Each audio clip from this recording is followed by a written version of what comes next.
पिछले एपिसोड में यातिंग भी आखिरकार होश में आ गई थी और अब इस तरह से वो हाओचन के साथ मिलकर एंजल का सामना करने के लिए रेडी हो गई थी। जिसके बाद हाओचन उसे कहता है कि वापस तुम्हें देखकर मुझे काफी अच्छा लगा और अब इसीलिए चलो हम एक साथ मिलकर उसे हराते हैं। जिसके बाद हम देखते हैं कि यातिंग भी उसकी बात मानने के लिए रेडी हो गई थी, इसीलिए वो भी अपने पावर का यूज करने के लिए रेडी हो जाती है। और अब इस तरह से हम देखते हैं कि उसने किंग स्वॉर्ड का यूज करके अटैक कर दिया था। जिसके बाद वहीं हम देखते हैं कि एंजल भी इनके सामने इतना आसानी से हार मानने वाली नहीं होती, इसीलिए वो भी अपने पावर का यूज करने के लिए रेडी हो जाती है। और अब इस तरह से हम देखते हैं कि उसने इसका अटैक को रोक लिया था, मगर तभी हम देखते हैं कि हाओचन भी इस पर अटैक करने के लिए रेडी हो जाता है। इसीलिए उसने अपने लाइट बैप्टिज्म वाले पावर का यूज कर दिया था ताकि इस तरह से वो एंजल को हरा सके। जिसके बाद वहीं हम देखते हैं कि अब एंजल भी इस बात से काफी हैरान हो जाती है और फिर कहने लगती है कि आखिरकार ये कैसे पॉसिबल है, क्योंकि केवल इस सेल्फ की वजह से इसकी पावर काफी बढ़ गई और अब तो ये मेरा पावर से भी ज्यादा हो गई है। अब इसीलिए हम देखते हैं कि एंजल इनके पावर के सामने कुछ भी नहीं कर पाती और इसीलिए वो इसमें बहुत बुरे तरीके से इंजर्ड हो जाती है। जिसके बाद यातिंग तुरंत हाओचन के पास आती है और फिर उससे पूछती है कि मास्टर क्या हम इसमें जीत गए। तभी वो एंजल हाओचन से कहने लगती है कि तुम इसमें जीत गए, इसीलिए चलो हम एक डील करते हैं और क्या तुम यहाँ पर और ज्यादा पावरफुल बनने के लिए नहीं आए हो। इसके बाद वो इससे कहने लगती है कि अगर तुमने मुझे यहाँ से जाने दिया तो फिर मैं तुम्हें और ज्यादा ताकतवर बना सकती हूँ और इस तरह से मैं तुम्हें एटर्नल पावर दे सकती हूँ। मगर इसके बाद भी हम देखते हैं कि हाओचन ने इसके लिए उसे मना कर दिया था और फिर उससे कहता है कि मैं केवल एटर्नल रिंग चाहता हूँ। लेकिन तभी इसके बारे में सुनते ही हम देखते हैं कि एंजल इसके ऊपर काफी गुस्सा हो गई थी और फिर उससे कहने लगती है कि तू मना करने के लिए जल्दीबाजी ना करो, क्योंकि आखिरकार इस दुनिया में तो सारी चीजें एटर्निटी को हासिल करना चाहती है, जिसके वजह से अगर तुम यहाँ तक आ गए हो तो फिर मुझे लगता है कि तुम्हें एटर्निटी के पावर को अंडर एस्टिमेट नहीं करना चाहिए। इसके बाद हम देखते हैं कि एंजल ने अपने पावर का यूज करके यहाँ पर बहुत सारे सोल्जर को समन कर लिया था। जिसके बाद वो इनसे कहने लगती है कि ये सभी इन सालों में यहाँ पर आए थे जो कि असल में एटर्निटी के तलाश में थे और वे शुरुआत में बहुत कमजोर हुआ करते थे। अब इतनी बात कहने के बाद वो इनसे कहने लगती है कि इस बात से कोई फर्क नहीं पड़ता,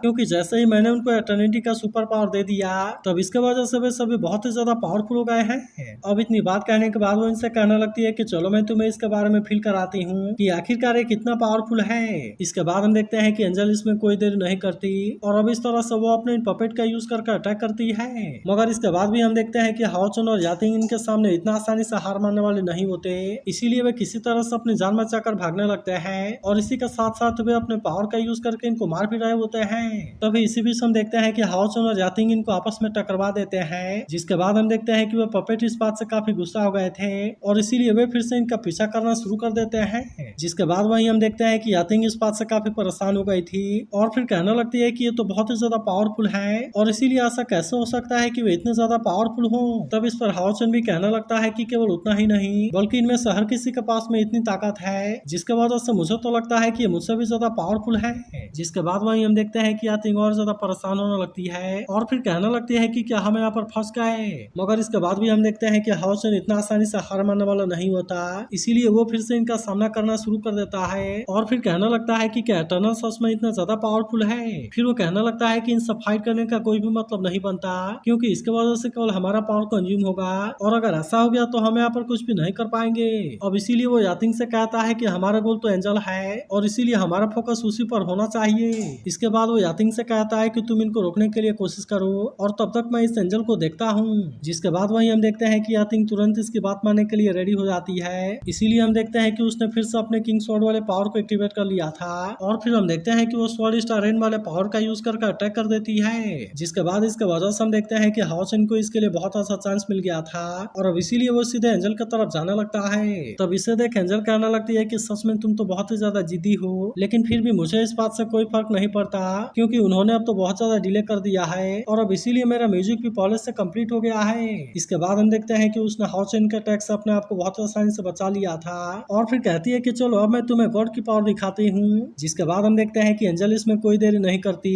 इसीलिए वो अब अपने फाइनल चैप्टर को शुरू करने के लिए रेडी हो जाती है और फिर हम देखते हैं कि उसने अपने पावर का भी यूज करके अटैक कर दिया था। जिसके बाद वहीं हम देखते हैं कि हाओचन इसे रोकने के लिए कोशिश करता है, लेकिन इसके बाद हम देखते हैं कि आखिरकार वो इसके सामने कुछ भी नहीं कर पाता। जिसके बाद वहीं हम देखते हैं कि यातिंग को हाओचन के बारे में चिंता होने लगती है और फिर वो तुरंत इसके पास आती है। मगर तभी हम देखते हैं कि एंजल ने फिर से अपने पावर का यूज करके इन पर अटैक कर दिया था, लेकिन तभी हम देखते हैं कि एंजल इन पर अपने प्रेशर का यूज करने लगती है और फिर कहने लगती है कि क्या तुमने इसे फील किया, क्योंकि यही एटर्निटी की असली पावर है। इसके बाद वो हाओचन से कहने लगती है कि चलो मैं तुम्हें लास्ट 10 चांस देती हूँ, या तो तुम मेरे सामने सरेंडर कर दो, नहीं तो फिर यहाँ मरने के लिए रेडी रहो। मगर इसके बाद भी हम देखते हैं कि हाओ चेन इतना आसानी से हार मानने वाला नहीं होता और फिर वो इससे कहता है कि सरेंडर करना तो नामुमकिन है। इसके बाद वो इससे कहने लगता है कि अगर तुम्हारा म्यूजिक फिनिश हो गया है तो क्या हुआ, लेकिन अब असल में मेरी बारी है। जिसके बाद हम देखते हैं कि अतिंग भी अपने पावर का यूज करने के लिए रेडी हो जाती है और अब इस तरह से हम देखते हैं कि इन्होंने केवल एक ही झटके में एंजल के सारे लोगों को कैद कर दिया था। जिसके बाद वहीं हम देखते हैं कि एंजल भी इस बात से पूरी तरह से हैरान हो गई थी, जबकि वहीं हाओ चेन कहने लगता है कि अतिंग तो अब लाइट एल्फ का क्वीन बन गई है, जिसके वजह से अतिंग का खुद का एक फेरी वर्ल्ड है और यही वजह है कि वो कुछ देर के लिए सारे लाइफ को कंट्रोल कर सकती है। इसके बाद वो इसे कहने लगता है कि मुझे तो शुरुआत से इसके ऊपर डाउट था और अब इसी वजह से मुझे समझ में आ गया है कि तुम्हारी ये पावर तुम्हारी नहीं है, क्योंकि असल में तुमने केवल इसे बोरो किया है। इसीलिए मैंने नोटिस किया कि जब कभी भी यहाँ पर कोई मूवमेंट होता है तो फिर इसके वजह से तुम्हारी पावर काफी बढ़ जाएगी और अब इसीलिए मुझे समझ में आ गया था कि तुम बोरो करने के लिए किसी को भेज रही हो और इसीलिए मुझे समझ में आ गया कि तुम पावर को बोरो करने के लिए सिग्नल भेज रही हो। इसके बाद वो इसे कहने लगता है कि सिग्नल काफी वीक था, जिसके वजह से मैं इसके एग्जैक्ट लोकेशन के बारे में पता नहीं लगा सका, लेकिन इसके बाद भी मैं तुम्हें इतना आसानी से छोड़ने वाला नहीं था और इसीलिए मैं केवल यही वेट कर रहा था कि तुम अपने स्ट्रॉन्गेस्ट सिग्नल को रिलीज करो। इसके बाद वो इसे कहने लगता है कि तुम्हारा फाइनल चैप्टर मेरा फाइनल चैप्टर है। जिसके बाद हम देखते हैं कि हाओ चेन ने अपने पावर को बहुत शानदार तरीके से एक्टिवेट कर लिया था और अब वो सीधे इसके ऊपर अटैक करने के लिए रेडी हो जाता है, लेकिन इसके बाद भी हम देखते हैं कि एंजल इसके सामने इतना आसानी से हार मानने वाली नहीं होती और अब इसीलिए हम देखते हैं कि वो भी अपने पावर का यूज करके इसका सामना करने के लिए रेडी हो जाती है और फिर उससे कहती है कि तुम मुझे हराने के बारे में भूल जाओ। लेकिन इसके बाद भी हम देखते हैं कि हाओ चेन इसे इतना आसानी